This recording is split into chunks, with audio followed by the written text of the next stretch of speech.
신약성경 에베소서 1장 17절에서 19절까지 제가 읽겠습니다.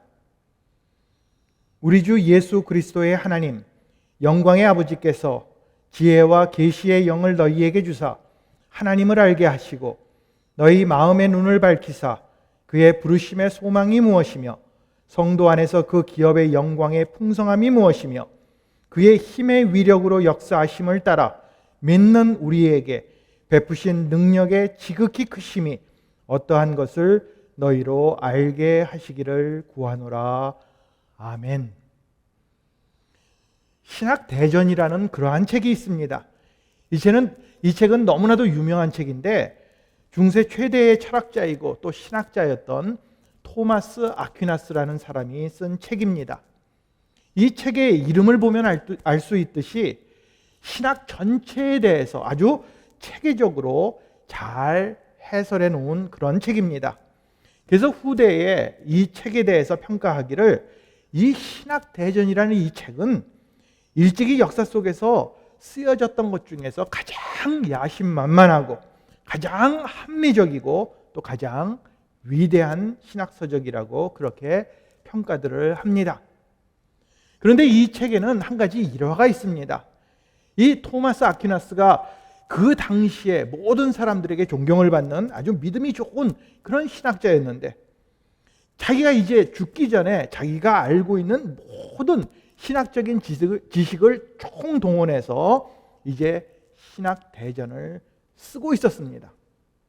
그러다가 세상을 떠나기 불과 3개월 전에 갑자기 그가 그렇게 잘 쓰고 있던 이 책을 그만 멈추려고 했습니다. 왜 그랬습니까? 하루는 이 토마스 아퀴나스가 예수님의 그 찢기신 몸과 흘리신 피를 묵상하다가 말로 형언할 수 없는 그런 환상을 보게 되었습니다.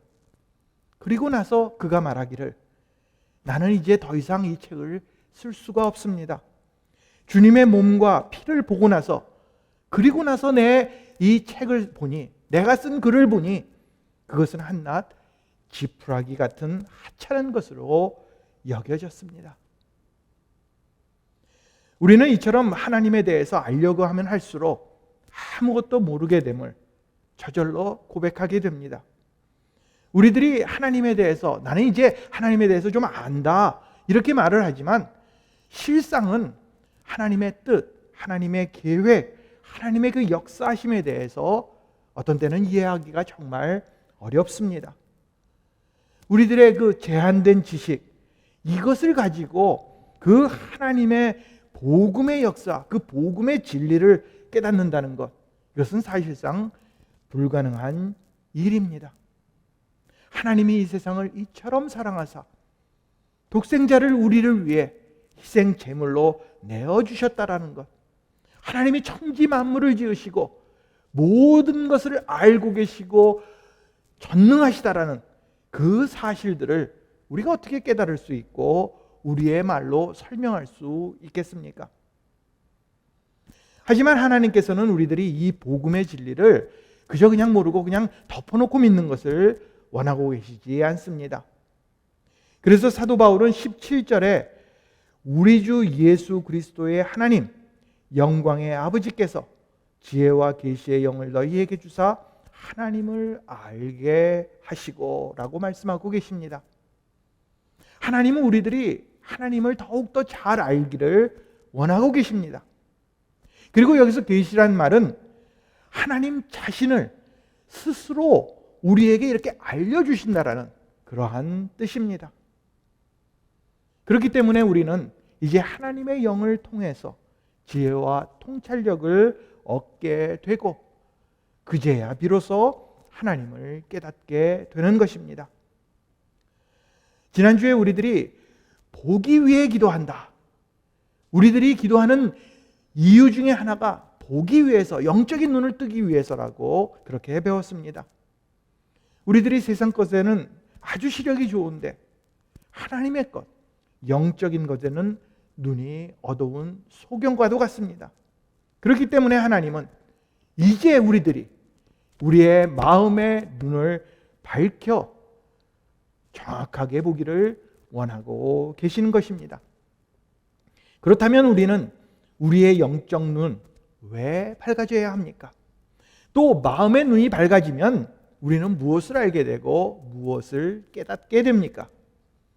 사도 바울은 바로 그것을 다음 세 가지로 우리들에게 설명해 주고 있습니다.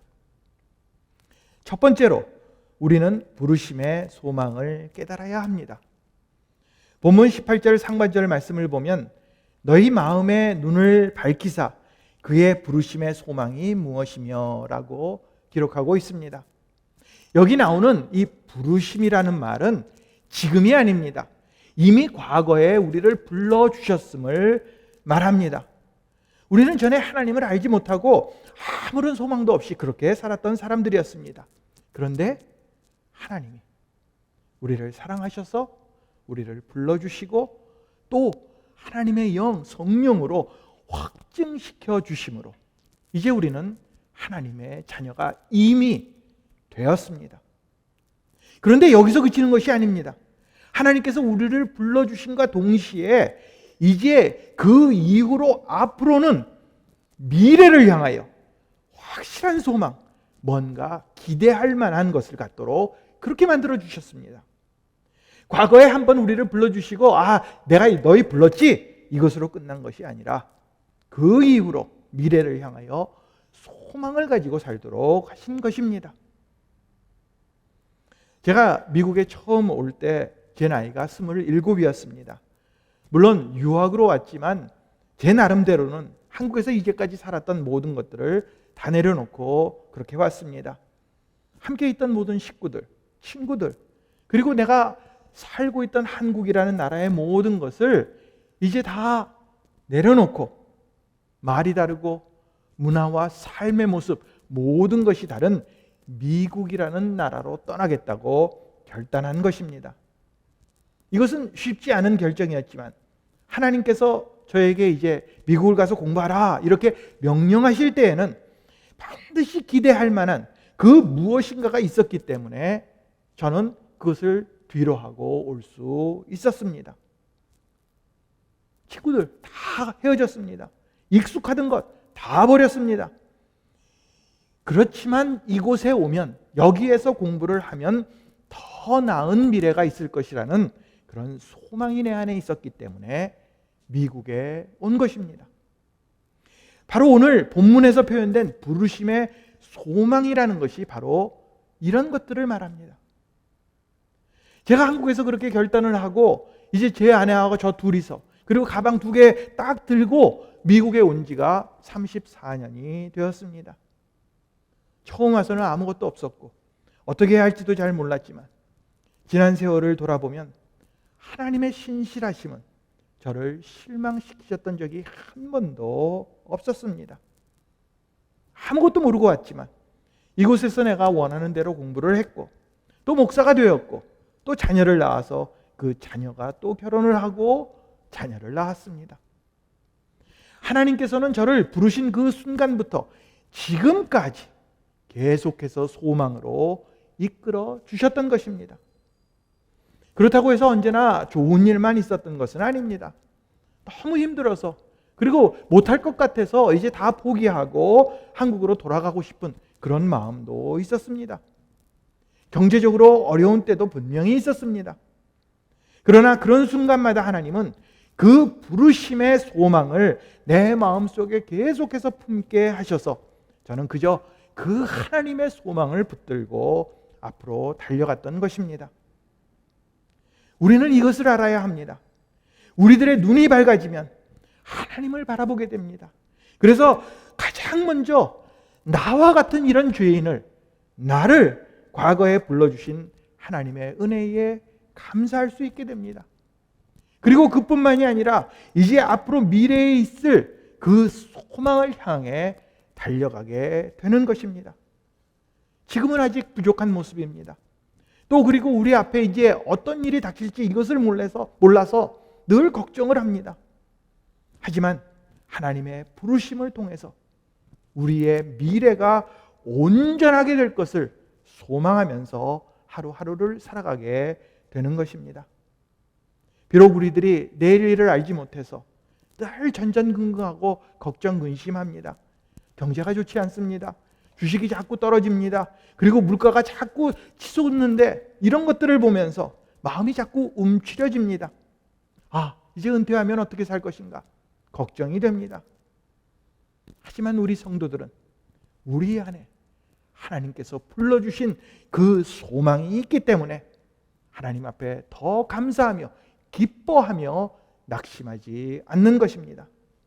그러므로 우리는 우리의 마음의 눈을 떠서 이 소망을 깨닫고 살아가야 합니다. 우리들의 마음의 눈이 밝아지면 우리는 부르심의 소망을 깨닫게 됩니다. 두 번째로 우리는 기업의 영광의 풍성함을 깨달아야 합니다. 이 18절 하반절 말씀을 보면 성도 안에서 그 기업의 영광의 풍성이 무엇이며 라고 말씀하고 있습니다. 그리고 그 앞에 11절 말씀을 보니까 모든 일을 그 마음의 원대로 역사하시는 자의 뜻을 따라 우리가 예정을 입어 그 안에서 기업이 되었으니 라고 말씀하고 있습니다. 이 18절도 그렇고 11절도 그렇고 하나님께서 자기 백성에게 이제 기업을 주신다, 기업을 약속으로 주신다라고 말씀합니다. 그런데 여기서 말하는 기업이라는 것이 도대체 무엇입니까? 전에 한 성도님이 저에게 물으시더라고요. 목사님, 그 성경에 보니까 찬송가에도 나오고 기업 이런 말이 나오는데 이 기업이 도대체 뭐예요? 근데 제가 갑자기 그걸 이렇게 설명할 수가 없어서 영어로 그 기업이라는 말은 영어로 portion이다 이렇게 대답한 적이 있습니다. 기업이 도대체 무엇을 말합니까? 한국말로 이렇게 기업하면은 언뜻 떠오르는 것이 무슨 중소기업, 기업체 이런 그 회사 같은 것을 생각하게 됩니다. 하지만 본문에서 의미하는 그 기업은 한자가 다릅니다. 그 회사란 뜻이 아닙니다. 이 말의 원어를 보면 소유하다, 상속하다라는 뜻을 가지고 있습니다. 다시 말해서 집안 대대로 내려오는 재산과 같은 상속, 분깃을 의미하는 단어입니다. 다시 말하면 부모가 자식에게 물려주는 상속, 이렇게 쉽게 말할 수 있습니다. 원래 이 말의 어원을 보면 이제 제비를 뽑는 데서 나옵니다. 여호수아가 이스라엘을 이끌고 가나안 땅에 들어가서 각 지파대로 제비를 뽑아서 땅을 나누어 주는 데서 비롯된 말입니다. 이스라엘 모든 지파가 그때 제비를 뽑아 얻은 땅을 자기 지파가 소유하는 기업으로 받았던 것입니다. 이렇게 하나님은 예수 그리스도 안에서 그의 자녀가 된 성도들에게 기업의 상속을 보장해 주셨다는 사실을 이제 바울이 설명해 주고 있습니다. 하나님께서 우리 각 성도들에게 말할 수 없이 존귀하고 영광스러운 그러한 분깃을, 상속물을 물려주셨다라는 말입니다. 이제 바울이 에베소 성도들에게 그들에게 편지하면서 그들의 모든 형편을 알고 있는 상황에서 그들을 격려해 주고 있습니다. 그리고 이 말을 잘 살펴보면 또 한 가지 중요한 의미가 담겨져 있습니다. 그것은 이 상속재산이 아주 풍성하다는 것입니다. 조금이 아닙니다. 내가 예상할 만큼 그 정도, 이 정도겠지, 이것이 아닙니다. 아주 상상치도 못할 정도의 아주 풍성함을 말씀하고 있습니다. 우리 하나님은 그렇게 찌찌한 분이 아니십니다. 죽지 않을 만큼만, 아주 조금만, 그리고 우리가 하는 거 봐서 조금씩 그렇게 주시는 그런 분이 아닙니다. 언제나 부족함이 없도록 넉넉하게 차고 넘치게 풍성한 것을 우리에게 가져다 주시는 그러한 분입니다. 이제 우리들의 미래에도 그 영광스러운 기업을 풍성하게 주신다고 약속해 주셨습니다. 저는 목사입니다. 그리고 또 제 아내는 선생님이기 때문에 자녀들에게 물려줄 유산이나 재산이 그렇게 없습니다. 저희가 갖고 있는 집도 30년 모기지로 되어 있는데 죽기 전까지 갚지도 못할 것 같고, 그렇다고 해서 모아놓은 재산도 없습니다. 집에 들어가서 아무리 눈 씻고 찾아봐도 돈이 될 만한 거, 골동품 이런 것들은 한 개도 없습니다. 그래서 아예 저희 집 아이들에게 미리 말해놨습니다. 야, 우리 물려줄 거 아무것도 없어. 그렇지만 또 한 가지는 이제 나이 들어서 너희들에게 신세 지는 일도 없을 것이다. 이렇게 확실하게 말해놓았습니다. 그러나 하나님은 풍성하신 분입니다. 저는 제 아이들에게 물려줄 것이 없을지라도 하나님은 풍성함으로, 그리고 우리나 우리 자녀뿐만이 아니라 그 다음 세대에도 또 그 다음 세대까지도 풍성한 기업을 계속해서 물려주십니다. 그리고 이것은 세상적인 물질이나 현재 우리들이 누리는 것과는 비교가 되지도 않습니다. 우리들의 마음의 눈이 열리게 되면 하나님께서 우리들에게 주신 그 영광스러운 기업이 얼마나 풍성한 것인지를 깨닫게 됩니다.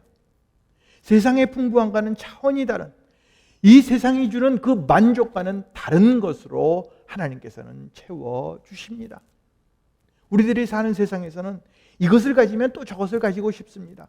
그리고 야, 저것만 내가 가지면 이제는 만족하겠지. 그래서 가져보면 조금 있다가 또 만족하지 못하는 것을 우리들이 경험하게 됩니다. 그러나 하나님은 부족함이 없이 주시는 분이십니다.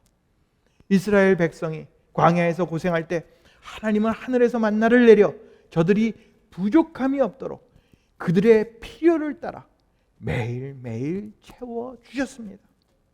또 예수 그리스도 안에 있는 우리들은 언제나 풍성함으로 만족함을 얻음을 우리는 기억해야 합니다.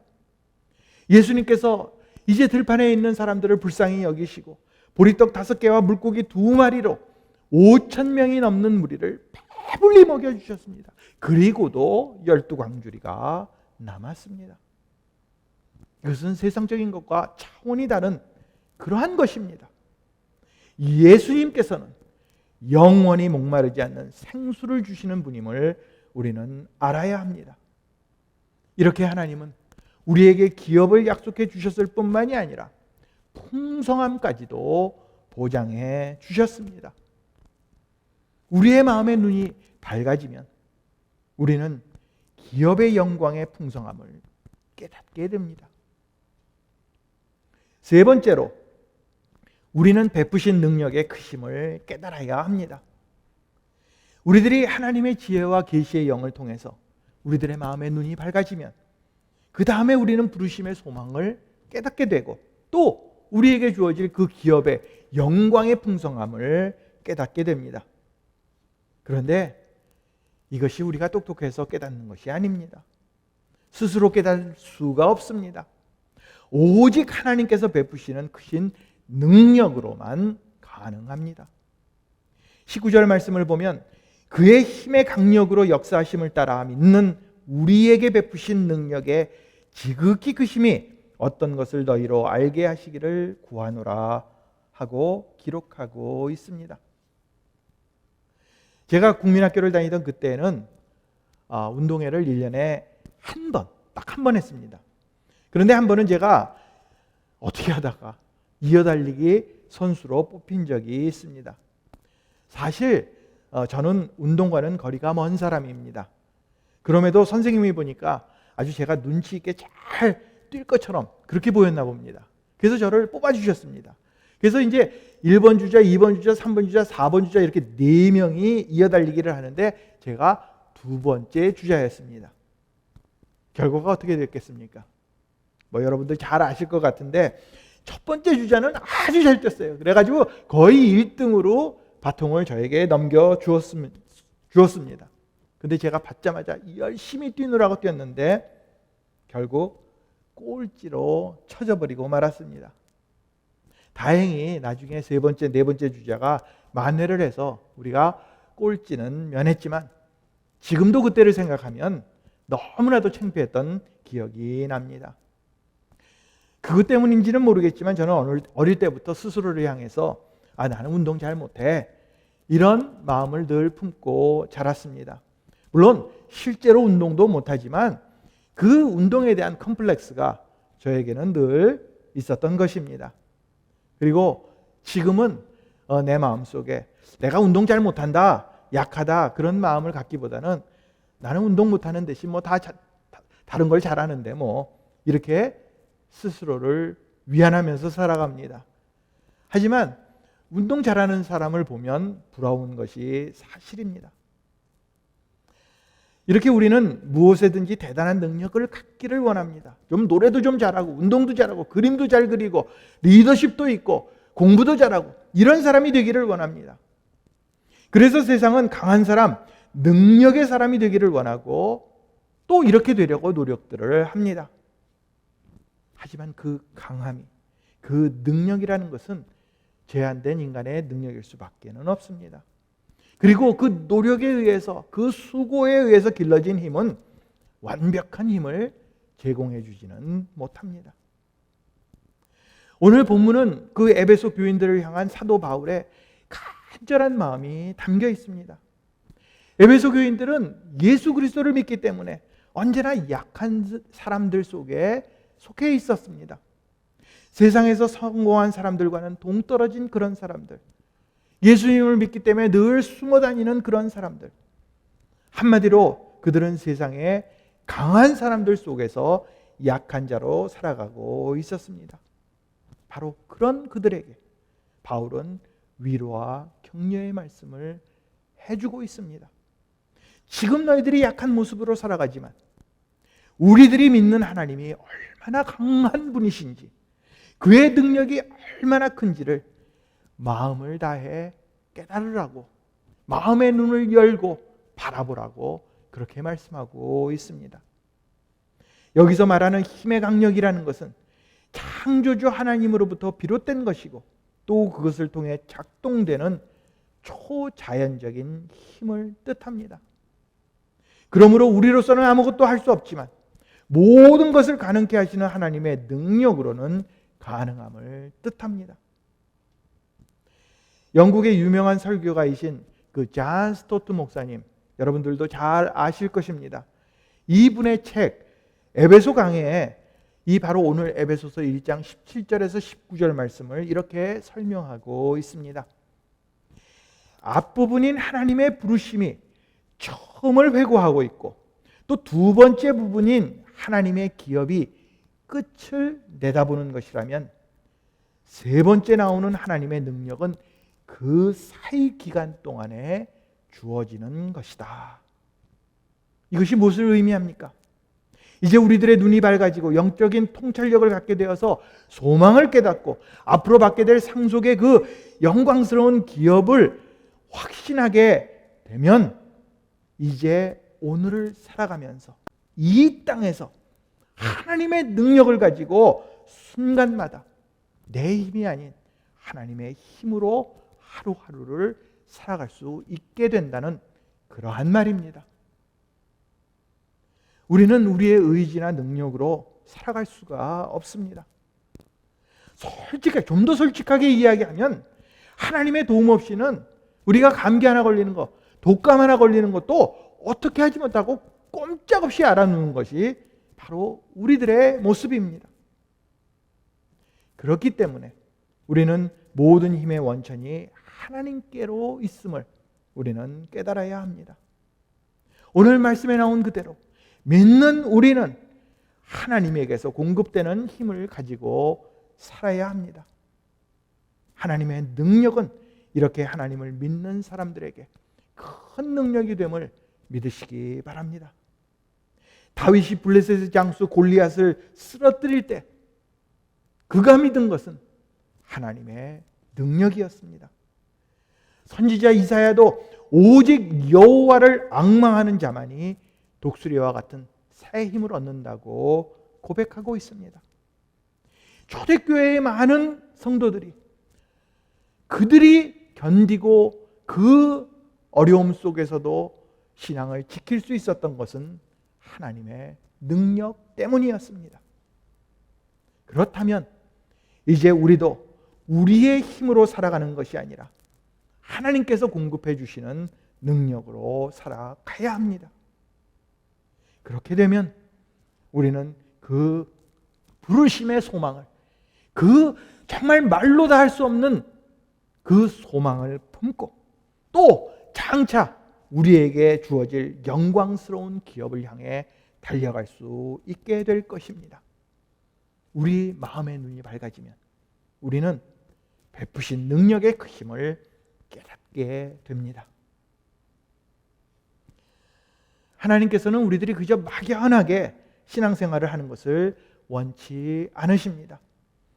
우리들이 하나님을 좀 더 잘 알고 그 하나님의 나라에 대해서 그 뜻을 바로 깨닫고 영적으로 눈을 뜨고 지혜로운 마음을 가지고 마음의 눈을 활짝 열고 신앙생활을 하기를 원하고 계십니다.